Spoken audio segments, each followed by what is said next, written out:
এটা মালিকের ইচ্ছা ছাড়া, আল্লাহ তাআলার কোনো কুদরতি হিকমত ছাড়া হচ্ছে না। আজ থেকে 30 বছর আগে, আজ থেকে 20 বছর আগে, আজ থেকে 10 বছর আগে যেই ধারায় যেই গতিতে মাদ্রাসা বাড়ছে, আর এখন 10 বছরে তার চাইতে 100 গুণ গতিতে বেড়ে গেছে। তাহলে এটা নিশ্চিত আল্লাহ তাআলার পক্ষ থেকে কোনো হিকমত ছাড়া। বুঝে এটা মনে রাখি, এই অল্প সময়ের ব্যবধানে ইনশাআল্লাহ। নাহলে কারণটা কি? চারিদিকে এত মাদ্রাসা কেন হচ্ছে? আল্লাহর জমিনে একটা গাছের পাতা আল্লাহর ইচ্ছা ছাড়া পড়েনি, তো মাদ্রাসা কার আল্লাহর ইচ্ছা ছাড়া হয়ে গেছে? তোমরা ভাই একজন বিবেকবান ঢাকা শহরে তোমরা ঘুরো, হাঁটো, দেখবা প্রতিটা বিল্ডিং এ তাকাইলে দেখবা মাদ্রাসার মাদ্রাসা। আলহামদুলিল্লাহ। বিষয়টা কি? বিষয়টা কি? আল্লাহর ফয়সালা এটা।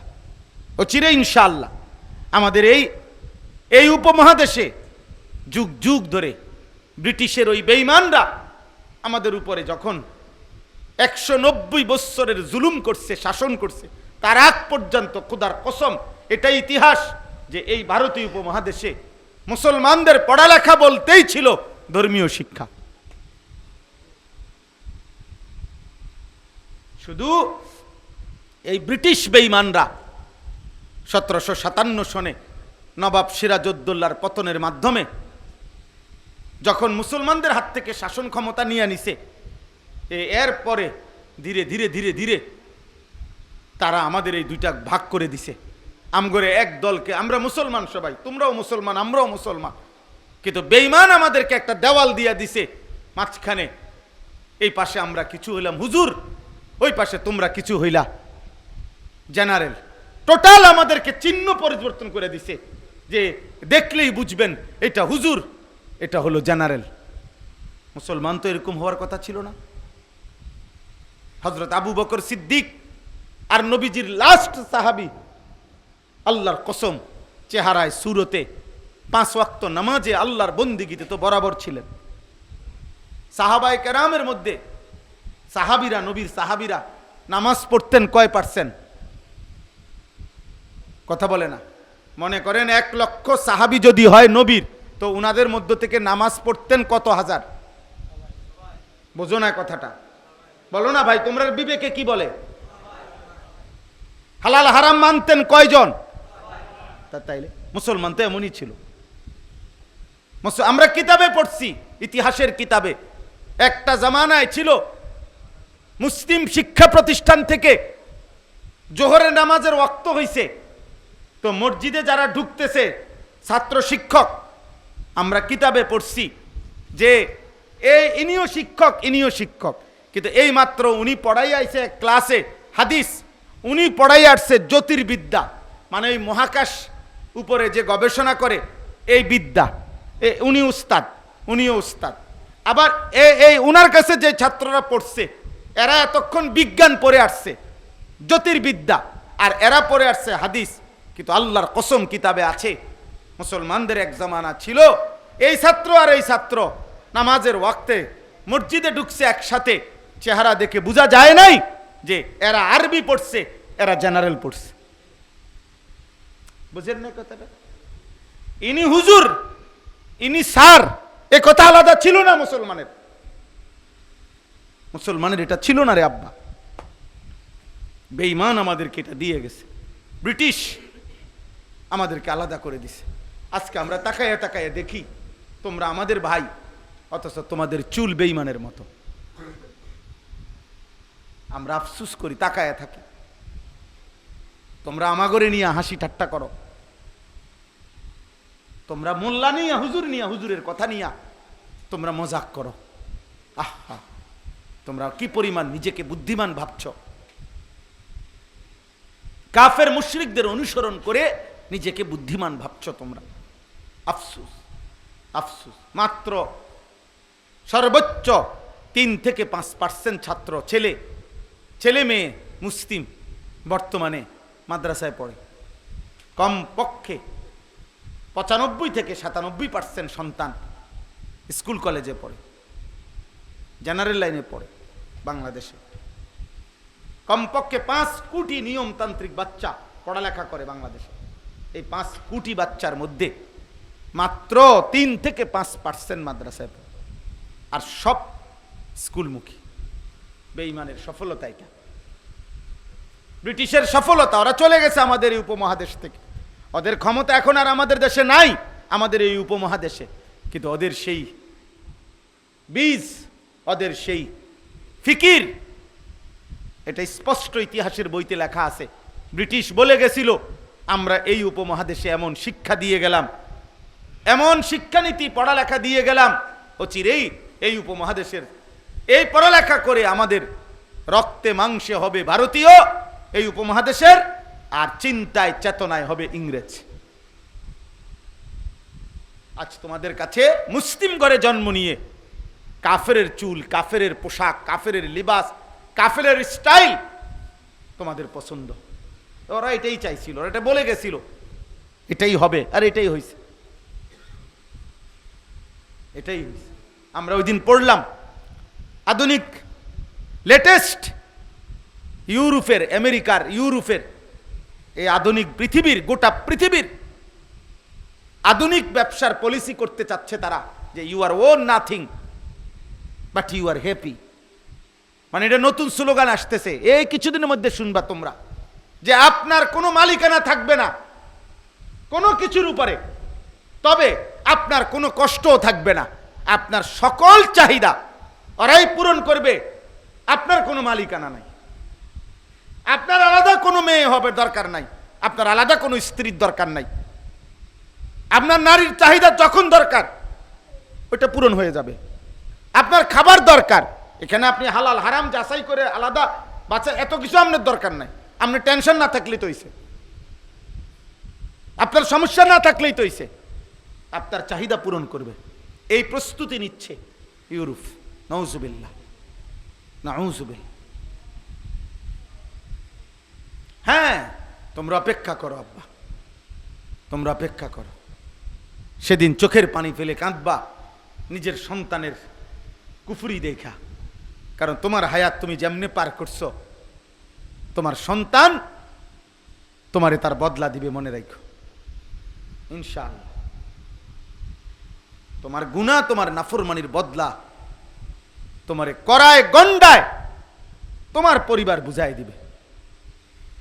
দেখো তুমি, আল্লাহ আমাদেরকে হেফাজত করে, আল্লাহ আমাদেরকে হেফাজত করে। আমরা আল্লাহর দিকে ফেরা দরকার, আমরা মাদ্রাসামুখী হওয়া দরকার, আল্লাহর কোরআনমুখী হওয়া দরকার, নামাজমুখী হওয়া দরকার। আল্লাহ আমাদেরকে তৌফিক দান করে। আলহামদুলিল্লাহ, আমরা বারবার জিজ্ঞাসা করছি, খবর নিছি, এই মাদ্রাসা মাওলানা সলিমুল্লাহ বললেন অল্প একটু জায়গার জন্য সর্বোচ্চ চেষ্টা করতেছেন।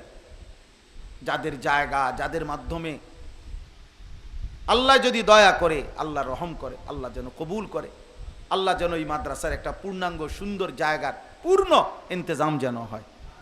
জায়গার দান মনে রাখবেন, জায়গা দান করলে মাটি তো এটা বড় বরকতের বিষয় হলো যে মাদ্রাসা এরপরে এখানে হইলে যতদিন এখানে আল্লাহর কোরআন পড়া হবে, দিন পড়া হবে, পৃথিবীর কেউ যদি ওর নাম মনে না রাখে, খোদার কসম আল্লাহ তাআলা তো দেখছে, যত বাচ্চা যত দিনই কাজ এখানে হবে তত সমস্ত কাজের নেকি ওই জায়গাওয়ালার আমল নামায় নিশ্চিত সওয়াব আসতেই থাকবে, আসতেই থাকবে, আসতেই থাকবে, আসতেই থাকবে, কোনো সন্দেহ নাই। আপনার নাম কেউ মনে না রাখুক, পৃথিবীর কেউ মনে না রাখুক, মনে না রাখলেই কি হইব? সওয়াব কি মানুষে দেয়নি? কথা বলে না, সওয়াব মানুষে দেয়, কে দেয়? তো আল্লাহ ভুলবে কখন? আল্লাহ ভুলবে কখন? কোনদিন আল্লাহ ভুলবে? কোনদিন আল্লাহর মেমোরি থেকে হারায় যাবে কোনদিন? তাইলে তাইলে আমি যে 10টা টাকা দিছি তো টিয়া মাত্র 10 টিয়া, এই কারণে হয়তো দুনিয়ার মানুষ, দুনিয়ার হুজুর ধরেন মাত্র 10 টাকা দিছি দেখে আমার এটা মনে রাখছে না। 20-50 টিয়া কে মনে রাখে? কিন্তু 10 টাকার দান আল্লাহ ভুলে যাবে? তো আল্লাহ নেকি দিবে না? তো আমার যিনি নেকি দিবেন উনি না ভুললেই তো হইল, আর উনি তো ওয়াদা দিছেন তিনি কখনো ভুলে না। এই জন্য মাদ্রাসায় দান করবেন, মাদ্রাসায় সন্তান পড়তে দিবেন, মাদ্রাসার জন্য নিজের মহব্বত রাখবেন। আমি বললাম, আমার এই কথা বুঝলে বুঝলেন, না বুঝলে নাই। যদি বুঝেন মনে রাখেন, আগামী দিনে উম্মতের, এই পৃথিবীর, এই উপমহাদেশের, আমাদের মুসলমানদের ইনশাআল্লাহ ঈমান ইসলামের যাবতীয় বিষয়, আখিরাতের বিষয় আগামী দিনে আরো বেশি মাদ্রাসার সাথে জুড়বে ইনশাআল্লাহ, মাদ্রাসার সাথেই মিলবে ইনশাআল্লাহ। আগামী প্রজন্ম আরো ব্যাপক হারে আল্লাহর দ্বীন শিখবে ইনশাআল্লাহ। আমি বললাম গুনার মাত্রা তোমরা বাড়াইয়ে ফেলছো, এরপরে ইনশাআল্লাহ আগামী প্রজন্ম আল্লাহ ইচ্ছে করলে, হয়তো মালিকের দয়া হলে ইনশাআল্লাহ আমরা আশা করি ব্যাপকভাবে আল্লাহর দিকে ফিরবে। এখনো ফিরছে অসংখ্য, আমি চিনি এমন বহু যুবক গুনাহ করতে করতে ক্লান্ত হয়ে গেছে। খোদার কসম, এই কোরআন সামনে বললাম, ওর আর ভাল লাগে না। আমার তো পকেটে সব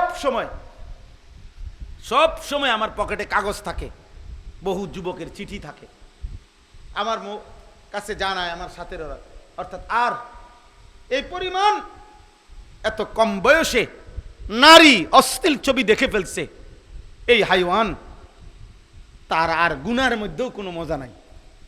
হ্যাঁ, আর কি দেখবো, মজা না, আর দেখবে কি?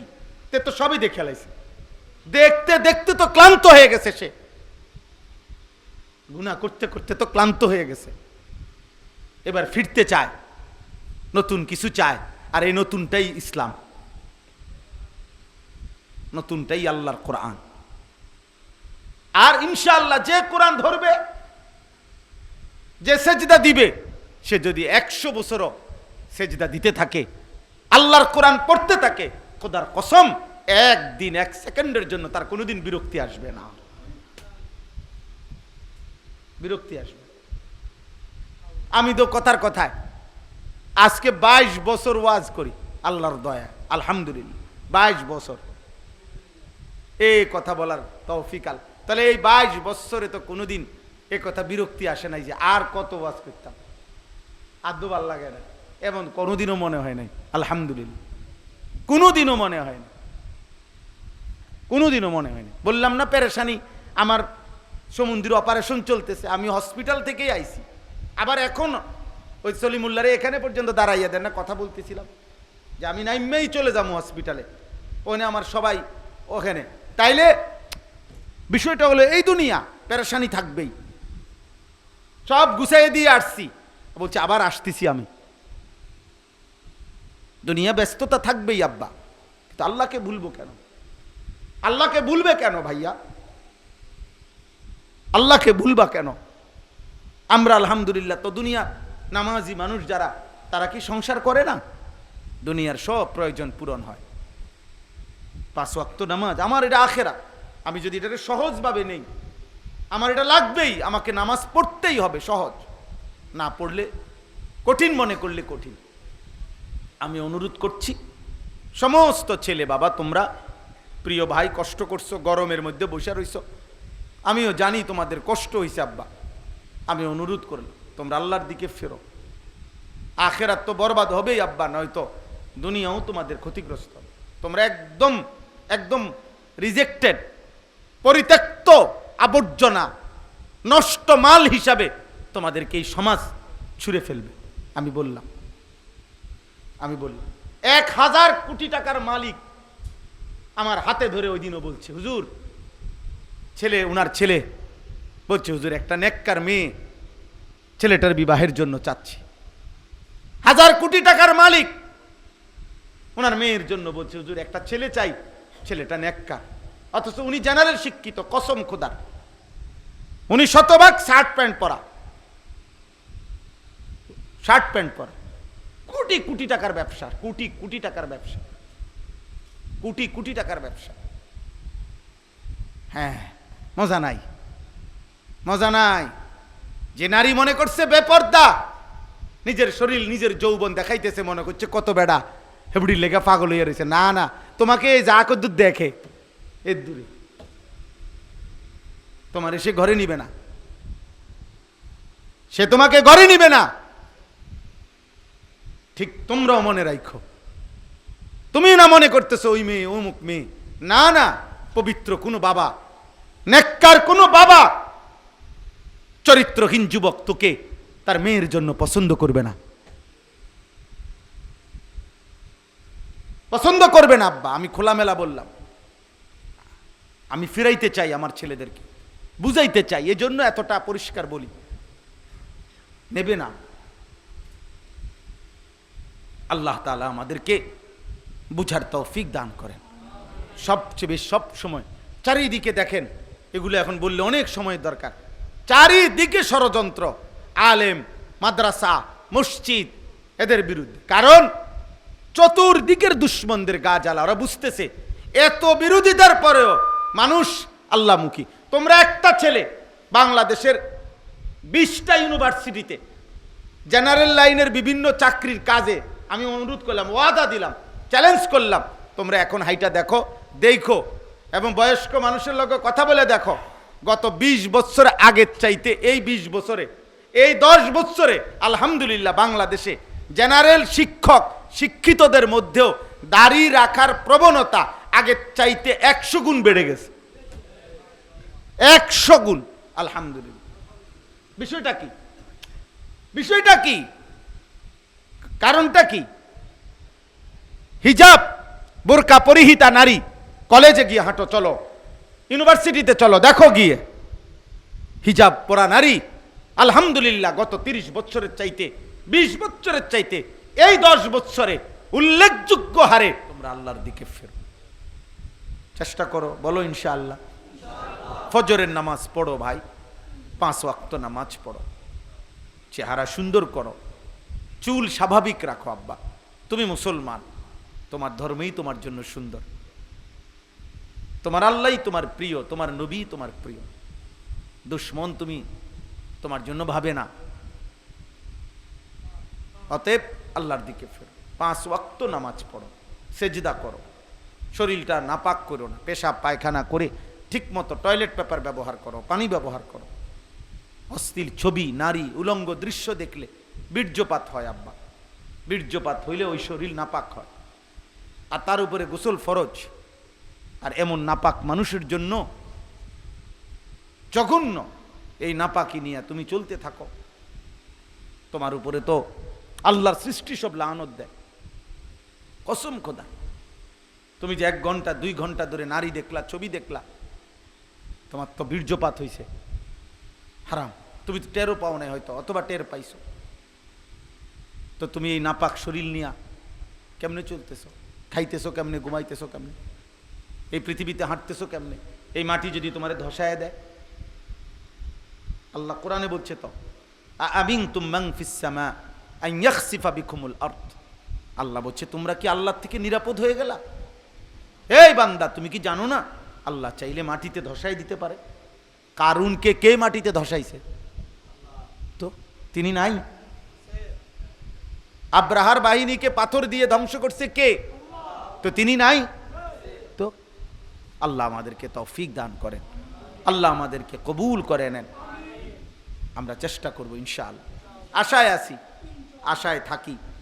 দেখবা আমরা খবর পাই সারা বাংলাদেশে 1 জন ছেলে 2 জন ছেলে আল্লাহর দিকে ফিরে। এই আশায় বুক বাইদা এত কষ্ট করি, দৌড়াই, কি শীত গরম রোদ বৃষ্টি।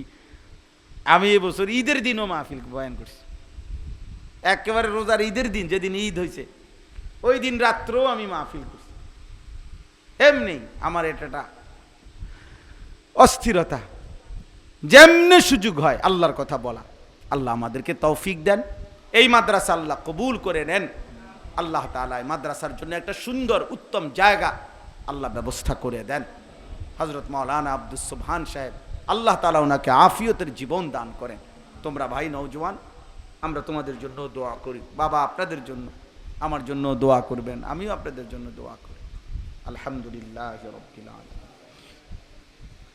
মাওলায়ে কারীম, আপনি মাফ করে দেন আল্লাহ, আপনি মাফ করে দেন, আপনি মাফ করে দেন, মাফ করে দেন মাওলা, মাফ করে দেন।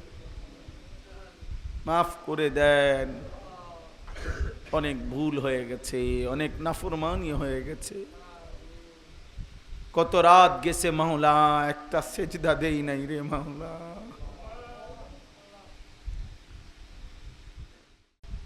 যে কোনো দিন পেশাব করে পানি নিত না, এই হাইওয়ানের নাম, এই কুকুরের স্বভাব, এই প্রাণীর নাম কেমনে নিবা আব্বা? এই পৃথিবীতে নিবা কেমনে? তোমার সন্তানরে কি শুনাইবা?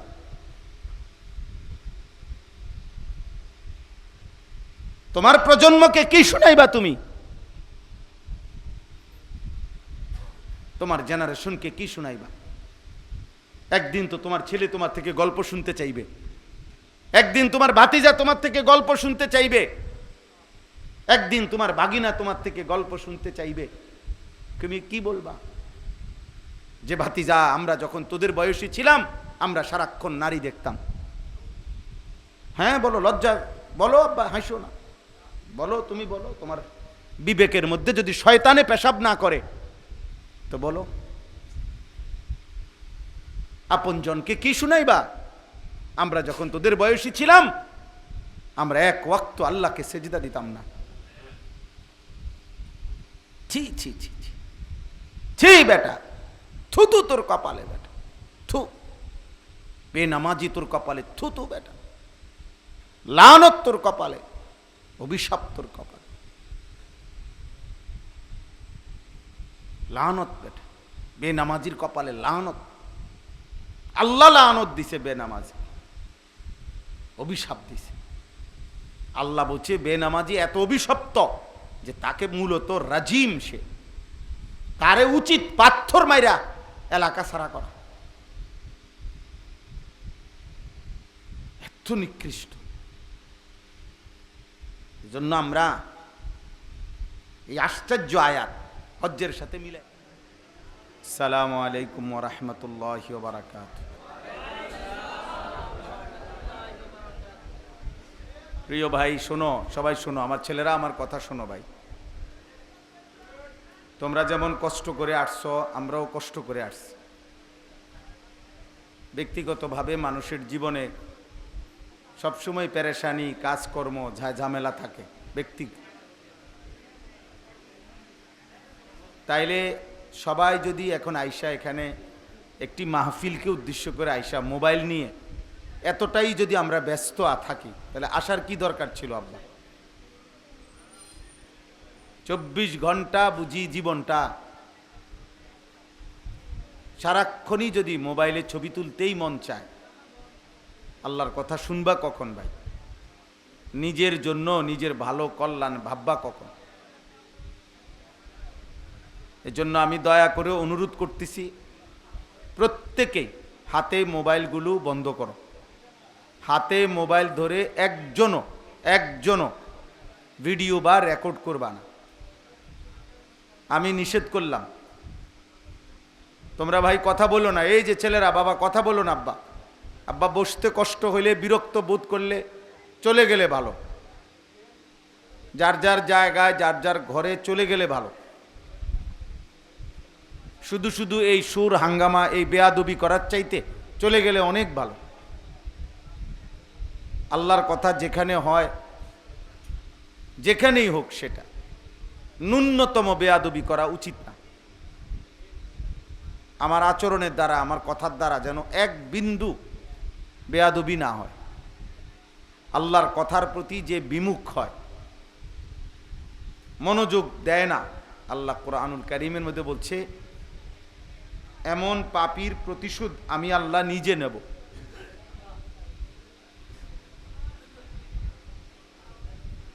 আমি নিজে তার প্রতিশোধ নেব। এই কারণে দোস্ত, দয়া করে আমি তোমাদেরকে অনুরোধ করলাম, অল্প কিছুক্ষণ সময় কথা বলা হবে। ধৈর্য না কুলাইলে চলে গেলে ভালো, কথা বলো না। সম্ভব হইলে বসো, যেটুক সম্ভব হয় বসার চেষ্টা করো। নওজোয়ান ছেলে নিজেদের জুতো একসাথ করে বসো, মাটিতেই বসো। মাটিতে বসলেও লজ্জারও কিছু নাই, শরমেরও কিছু নাই। আমি এটা খুব ভয় করি। আমার কথা হলে আমি সব সময় একজন শুনুক, কিন্তু বেয়াদব না শুনুক, ও ক্ষতিগ্রস্ত হবে। মনে করেন এই গ্রামের এই মহল্লার সবাই আজকে ওয়াজ শুনলো না কেন? যারা শুনে নাই তাদের কারো গুনাহ নাই। এটা কোনো ফরজ ওয়াজিব না, কিন্তু কথা বলা, কষ্ট দেওয়া, আল্লাহর কথার থেকে বিমুখ হওয়া, এটা আল্লাহ তাআলা কোরআনুল কারীমের মধ্যে বলছে সে সবচেয়ে বড় জালেম, এটা সবচেয়ে বড় পাপ। এই জন্য আমরা এটারে খুব ভয় করি, এবং আল্লাহর ওয়াদা, এমন পাপীর প্রতিশোধ আমি আল্লাহ নিজে নেব।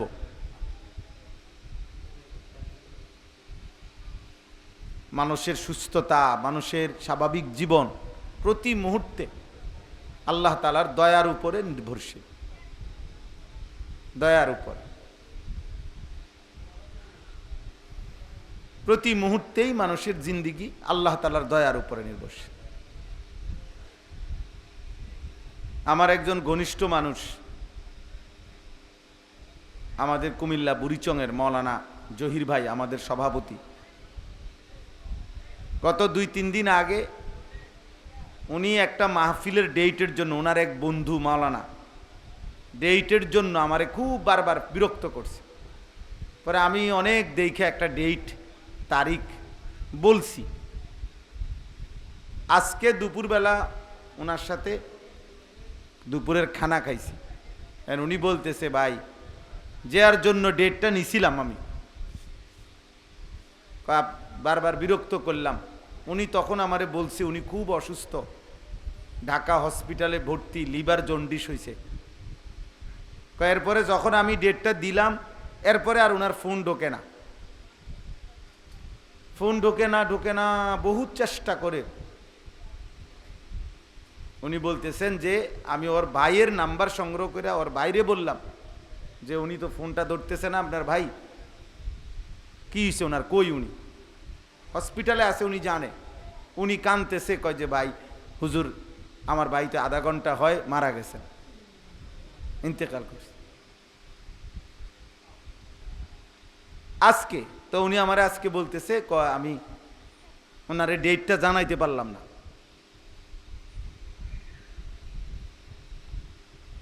তাইলে দোস্ত, প্রতি মুহূর্তে আমরা আল্লাহ তাআলার দয়ার উপরে নির্ভরশীল। শুধু শুধু ফাইজলামি করা ঠিক না। দিন রাত এই ঠাট্টা মশকারি, হাসি ঠাট্টা, হই হুল্লুর, আড্ডাবাজি, এই মোবাইল, এই পাগলামির কোনো অর্থ নাই। আসলেই না, কোনো ফায়দা নেই একেবারেই। এত সুন্দর জীবন, নিজের হায়াত নষ্ট করা উচিত না, উচিত না। আমার আপন সমুন্দির আজকে এখন অপারেশন হচ্ছে, ওই যে লোকমান ভাইয়ের পিত্তথলির পাথর অপারেশন। এখন যেই ডাক্তার ঠিক করছিলাম গত সপ্তাহে, পরিচিত ডাক্তার, উনি এ সপ্তাহে অপারেশন করার কথা। ওনারে শনিবার দিন ফোন দিছিলাম, উনি বলতেছে হুজুর দোয়া করবেন, আমি ঢাকা ইউনাইটেড হসপিটালে ভর্তি, আমার হার্টে 3টা ব্লক ধরা খাইছে, আমার অপারেশন পরের দিন সকালবেলা। মানে আমি যাকে দিয়ে অপারেশন করাবো, যে ডাক্তারকে দিয়ে, আমার রুগীর আগে ওনার অপারেশন হয়েছে। তাহলে দুনিয়া কি সাংঘাতিক বাস্তবতা। প্রতি মুহূর্তে আমরা আল্লাহ তাআলার দয়ার উপরে নির্ভরশীল, আল্লাহ তাআলার রহমের উপরে নির্ভরশীল, কিন্তু তোমরা এটা বুঝতে চাও না। যতক্ষণ পর্যন্ত বিপদ কাঁধের উপরে না আসে, যতক্ষণ পর্যন্ত আল্লাহর গজব না পড়ে অনেকের উপরে, এমন দুষ্ট, এই দুষ্ট কোনোভাবেই বুঝতে চায় না যে তার উপরে বিপদ আসবে। এই বদনসিব বুঝতেই চায় না। আল্লাহর আযাব না আসা পর্যন্ত তার ঘাড়ে, তার কাঁধে বড়সড় কোনো বিপদ, অ্যাক্সিডেন্ট, দুর্ঘটনা না আসা পর্যন্ত বুঝতেই চায় না। সে মনে করে সে আশেপাশের 1000 মানুষ মরে যাক, সে মরবে না। আশেপাশের 1000 মানুষের অ্যাক্সিডেন্ট হোক, ওর হবে না কিছু। ভাইয়া কথা বলো না, আব্বা কথা বলো না, তোমরা কথা বলতেছো কেন?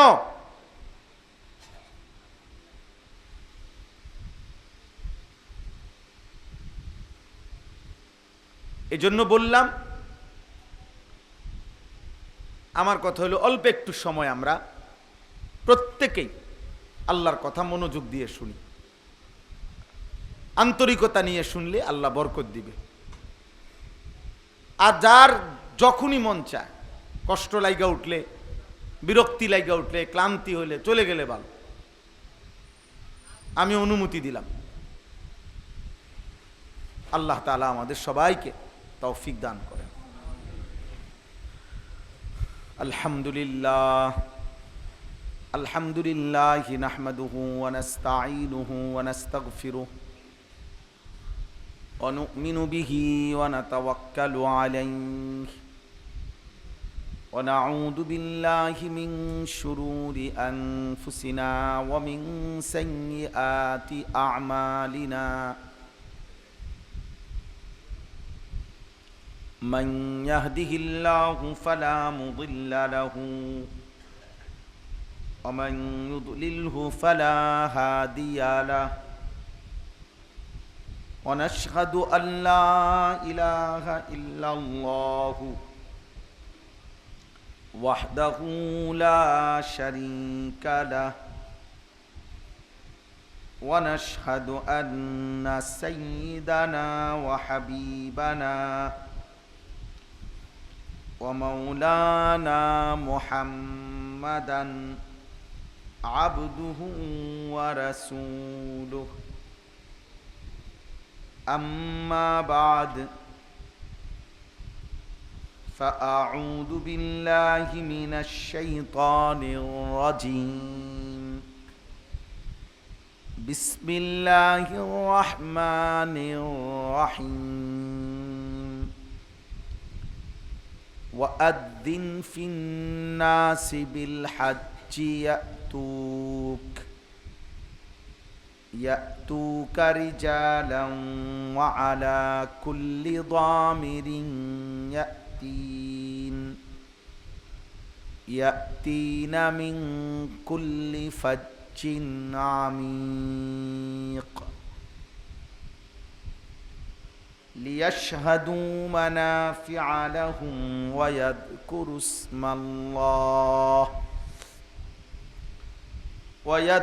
اسم الله في أيام معلومات على ما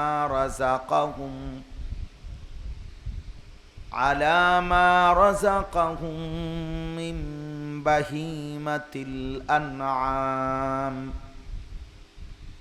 فكلوا منها وأطعموا البائس الفقير. صدق الله مولانا العظيم. وقال نبينا صلى الله عليه وسلم تابعوا بين الحج والعمرة فإنهما ينفيان الفقر والذنوب كما ينفي الكير خبث الحديد والذهب والفضة والحجة المبرورة ليست له جزاء إلا الجنة. اللهم صل على محمد وعلى آل محمد كما صليت على إبراهيم وعلى آل إبراهيم إنك حميد مجيد. اللهم بارك على محمد وعلى آل محمد كما باركت على إبراهيم وعلى آل إبراهيم إنك حميد مجيد. সুবহানাকা লা ইলমা লানা ইল্লা মা আল্লামতানা ইন্নাকা আনতাল আলিমুল হাকীম। আলহামদুলিল্লাহ। আল্লাহ পাক রব্বুল ইজ্জত জুল জালাল ওয়াল ইকরামের ফজল কারাম, আল্লাহ তাআলা আমাদেরকে আজ